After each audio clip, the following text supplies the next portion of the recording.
I want to say I'm glad to be back here with you for the second service in this two-part series about Taoism. It's a Chinese faith founded approximately 2,700 years ago by a brilliant man named Lao Tzu. Lao Tzu means old master. He emphasized simplicity of life, self-love, spontaneity, and detachment from desires. He wrote the text for this faith of Taoism called the Tao de Ching. Lao Tzu taught that Taoism is a way of life which is about harmonious living, living as one with all there is, being in harmony with life. In July, I shared with you the 4 cardinal virtues that Lao Tzu wrote about and said if we followed them, it would lead to happiness. He believed centering your life around these 4 virtues would allow one to access true wisdom from the universe and to align oneself with the source energy, which many call the God energy, or the energy of the universe. When you succeed in connecting your energy with the divine through high awareness and the practice of undiscriminating virtue, the transmission of the ultimate truths will follow. Many believe that Lao Tzu had attained the highest state of consciousness available to man, which would make him a God-realized being. He believed by following the way of the higher energy, the way of the 4 virtues, you will return to the source. The more your life is harmonized with these 4 virtues, the less you're controlled by the uncompromising ego. Your authentic self can show up. So to start today, I would like to give you a quick summary of the 4 virtues and then go on to share some of my own favorite takeaways from the Tao de Ching. This book, written by Lao Tzu, is only 112 pages long. It's been a source of inspiration to many in China and out of China for centuries. Let's see.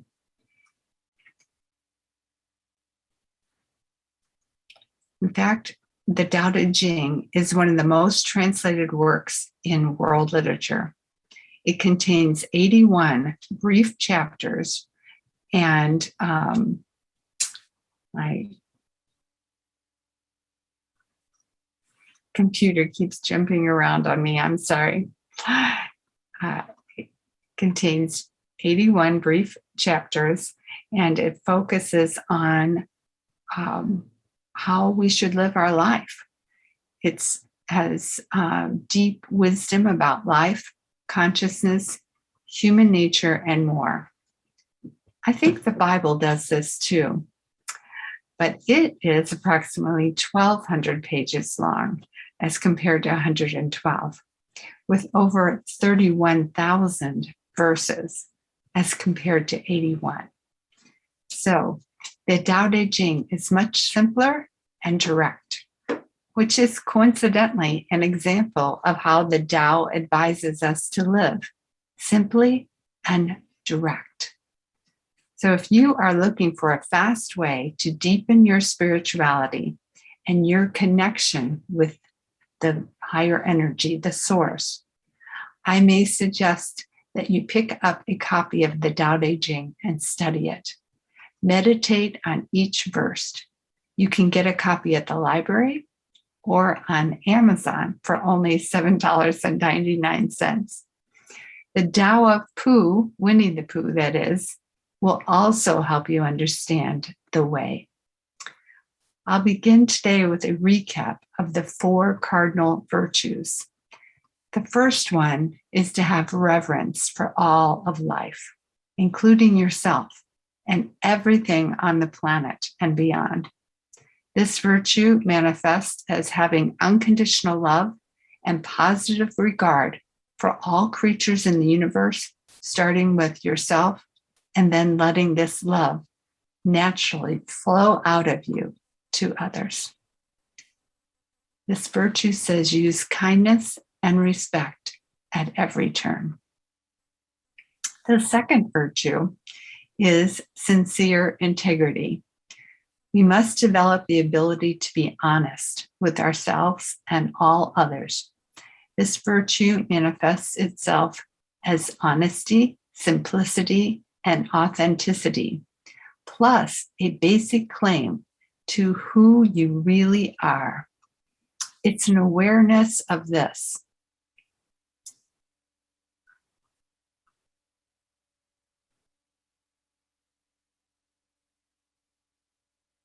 This is who I truly am. This is what I want to believe. This is how I choose to spend my life. And I make no apologies for it. This virtue is about living in your truth, regardless of what others tell you you should or shouldn't do.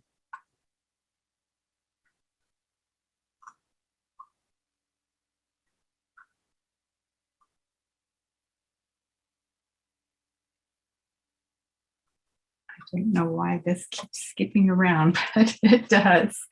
So I'm going to go to a hard copy.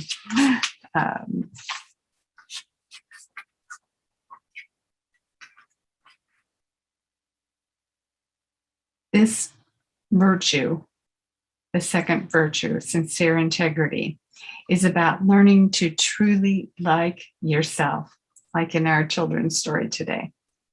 The third virtue is gentleness. This is the virtue I feel the world most needs.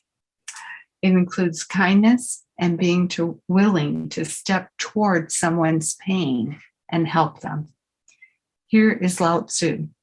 When we throw away our desire to control or to dominate, then we can live in harmony with all others. When you are content to simply be yourself and don't compare or compete, you will come to peace. I want to tell you a story that I've told you before, and I want to tell it again because it's so apropos to this virtue of gentleness. I have two sons. They are 6 years apart. My older son went to a Montessori school through first grade, and then he transferred to our neighborhood public school. Our younger son went to Montessori at School of the Woods from age 3 through grade 12. One day, right before he was going to graduate from high school, my older son came to me in distress. He said, "Mom, I'm really worried about Eric." And I said, "Why?" And he said, "Because he's so cooperative."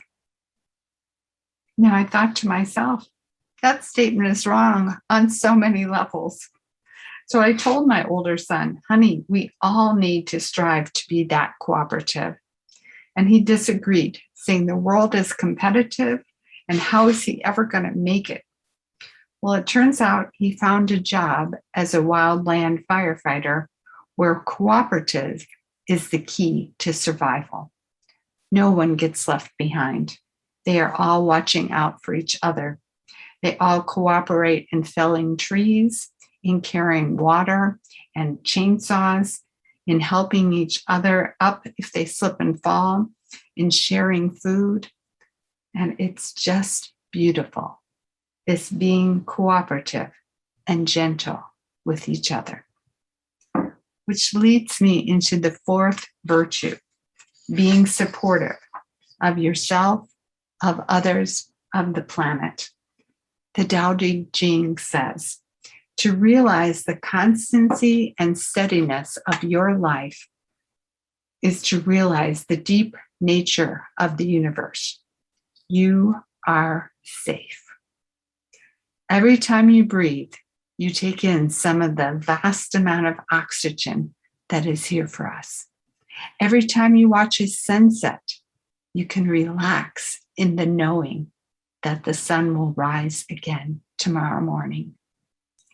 The source energy, the way, supports us, and we must support all forms of life in return.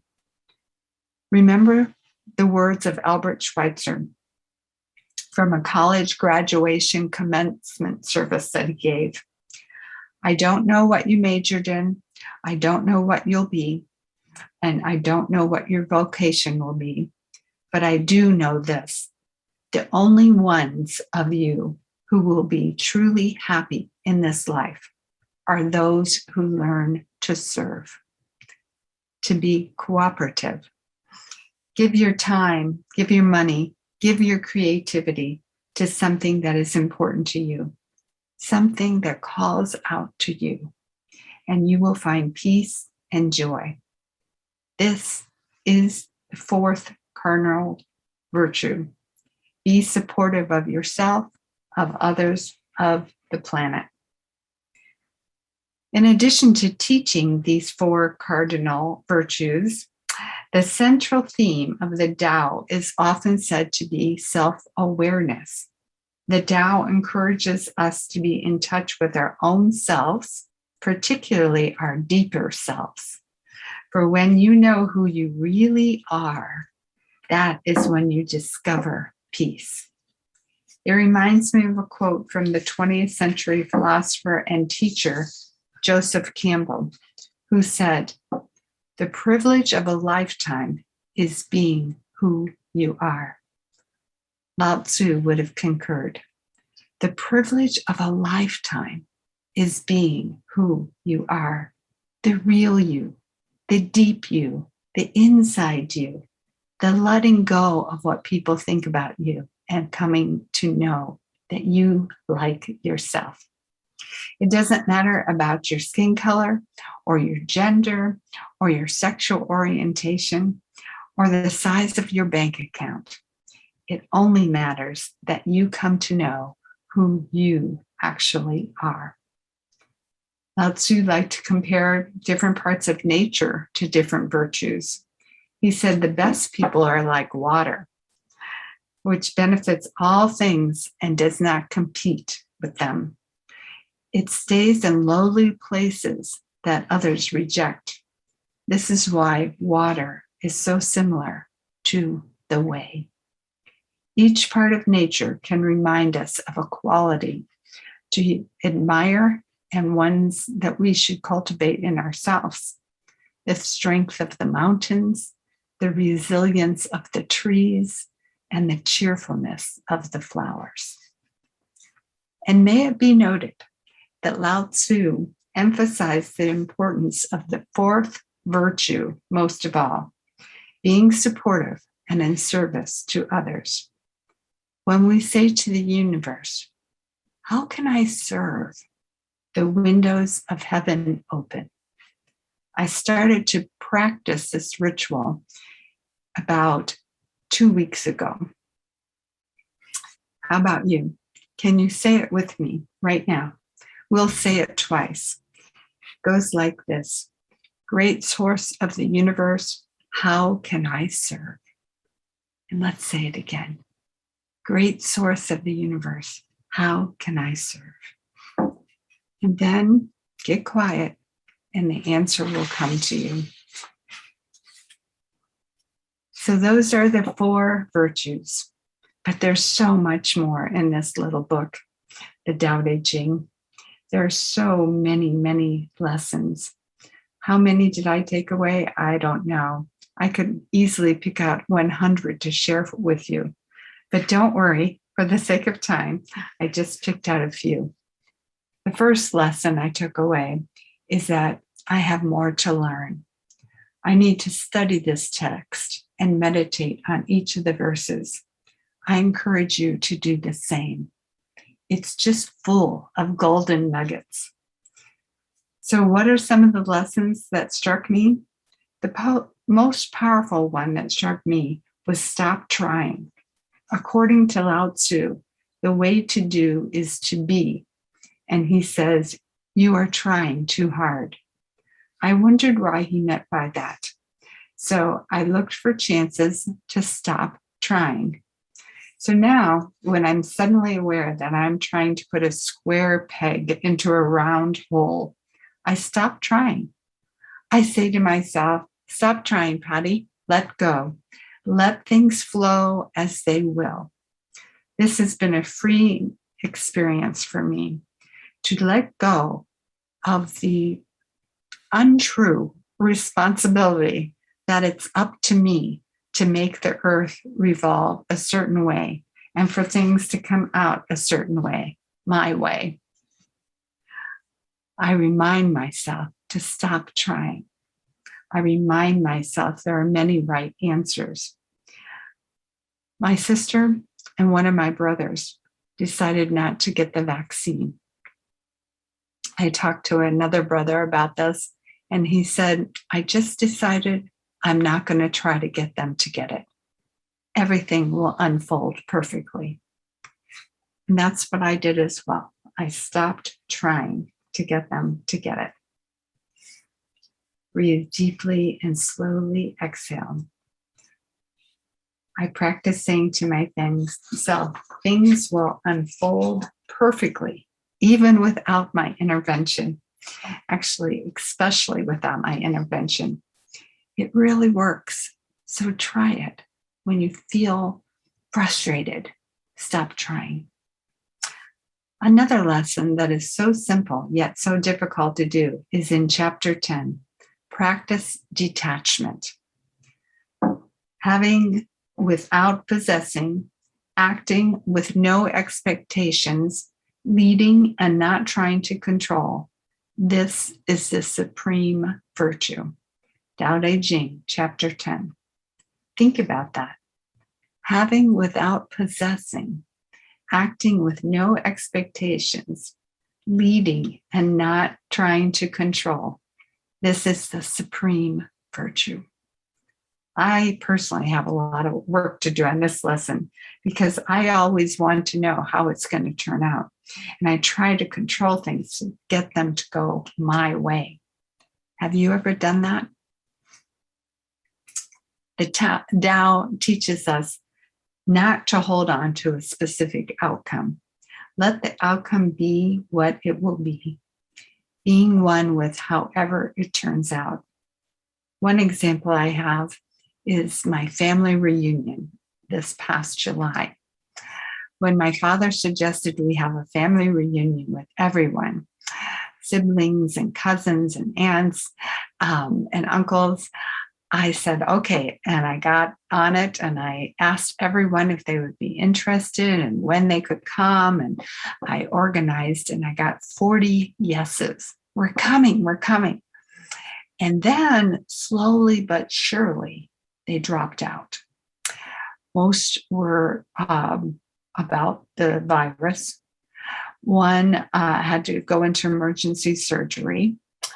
Some other ones had all kinds of reasons why they couldn't come.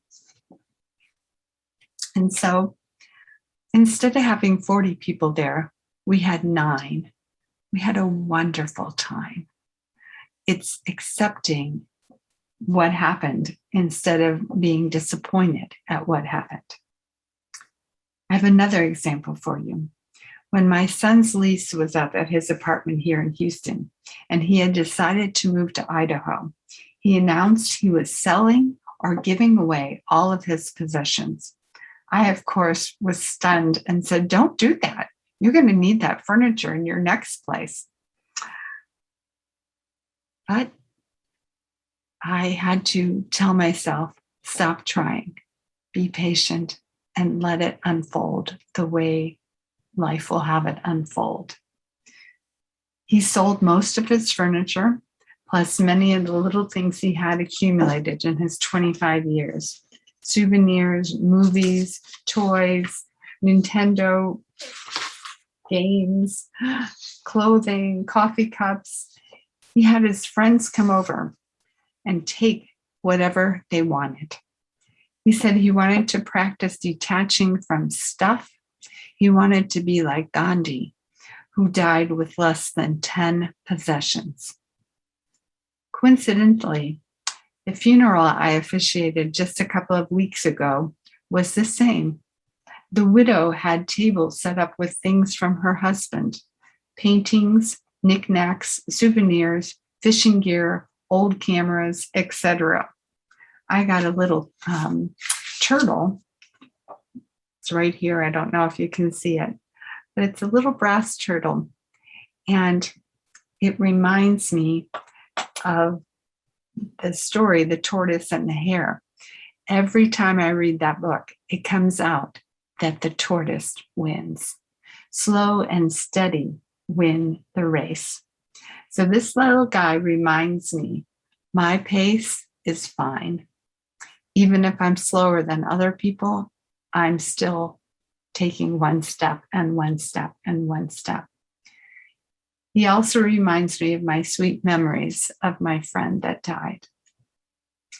So, shifting to another lesson, be patient and the right answers will come to you.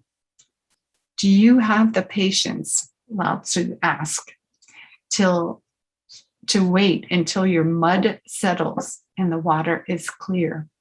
Can you remain unmoving till the right action appears? This is the Tao de Ching, chapter 15. Lao Tzu emphasized not trying to rush things, but developing our patience. Remember the butterfly and the chrysalis. We can't break the chrysalis for it. If we try, the butterfly will die. It has to do it on its own time, in its own way. I remember learning this lesson from one of my advisors in graduate school. I wanted to take 2 courses concurrently, so I didn't have to pay for another year waiting for the one course to be available again. He said, nope, can't do it. You must learn that some things cannot be rushed, and this is one of them, Patti. Well, he was wrong about not letting me take the 2 courses together, group therapy and ethics. Turns out they did not need to be taken consecutively. They could be taken concurrently. I called a professor at the university's sister college, and she let me take the 2nd course there. I was able to, therefore, graduate on time. I have, however, always remembered my advisor's words.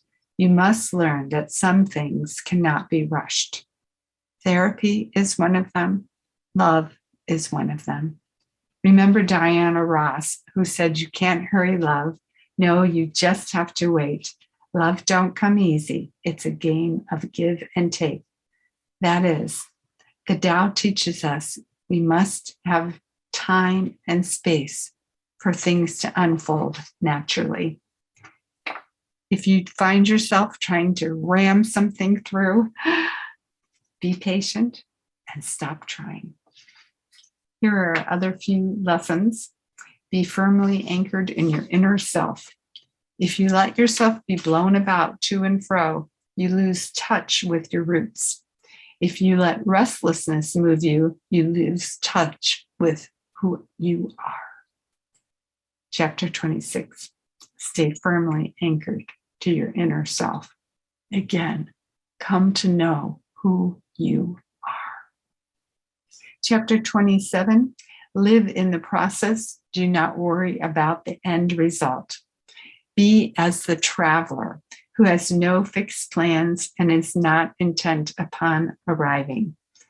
I think of our very own Laura Nickel, who's out on the road now on her RV. No fixed plans and is not intent upon arriving. That is chapter 27. Enjoy the process, not just the end result. Enjoy the journey, not just the destination. Live your life fully present in it. A few more lessons quickly. Chapter 27, follow your intuition. Number 29, let go of control. Chapter 30, understand and accept yourself completely. Because he who believes in himself, he doesn't try to convince others he's okay. He already knows that. Because he is content with himself, he doesn't need another's approval. Because he accepts himself, the world accepts him as well. Be true to yourself. Chapter 33, practice self-awareness, get to know and understand yourself. Lao Tzu says knowing others is intelligence. Knowing yourself, however, is true wisdom.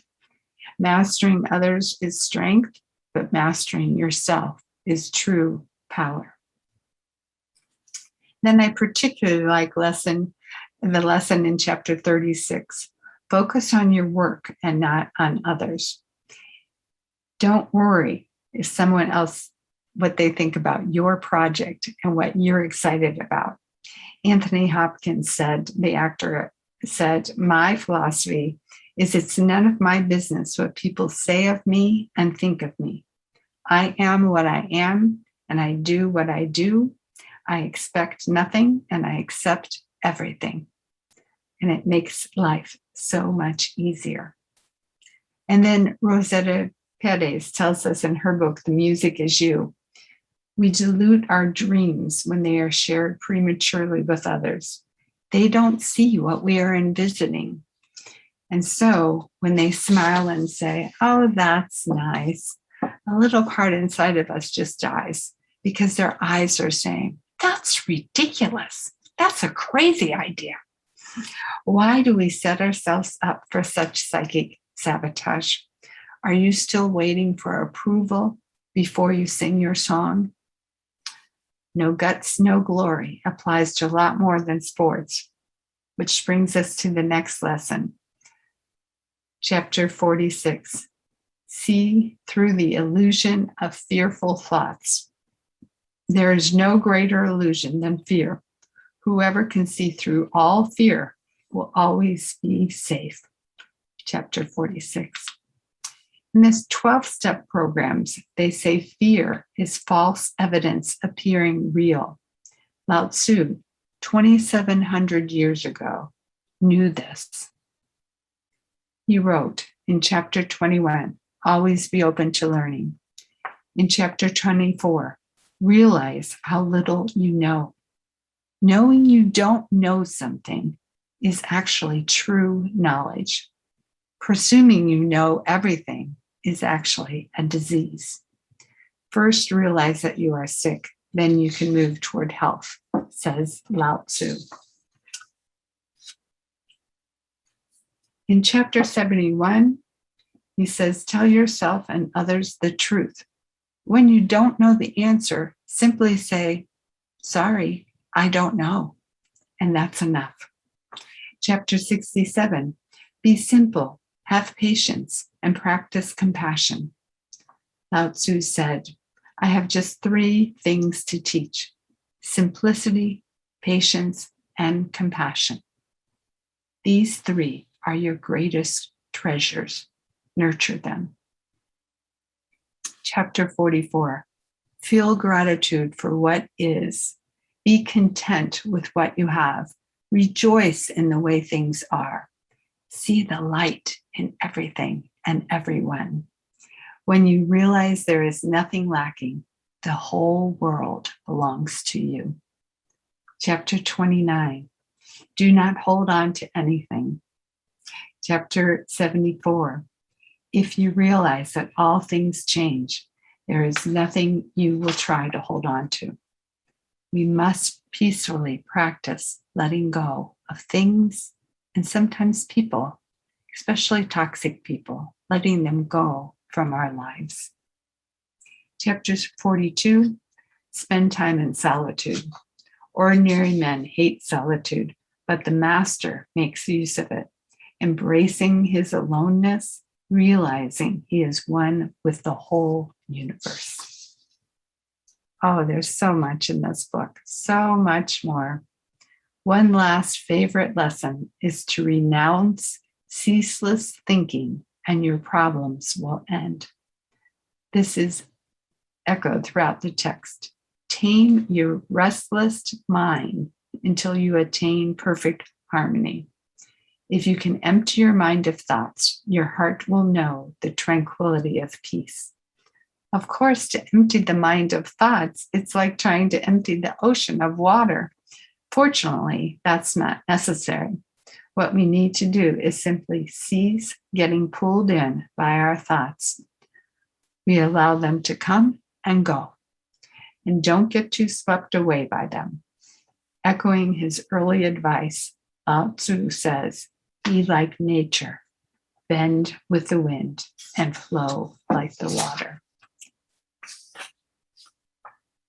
Basically, the Tao says it's time to step up, speak up, live boldly and bravely in accord with your own nature and calling. We have to live our Dharma, regardless of what anyone says. To win the world means to find our place in it, to find fulfillment, and to contribute to the whole, in alignment with your nature, your talents, and skills.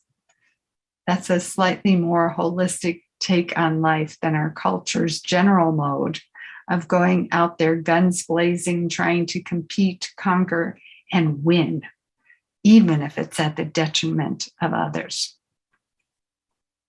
Don't do this, Lao says. When you realize there's nothing lacking, the whole world already belongs to you.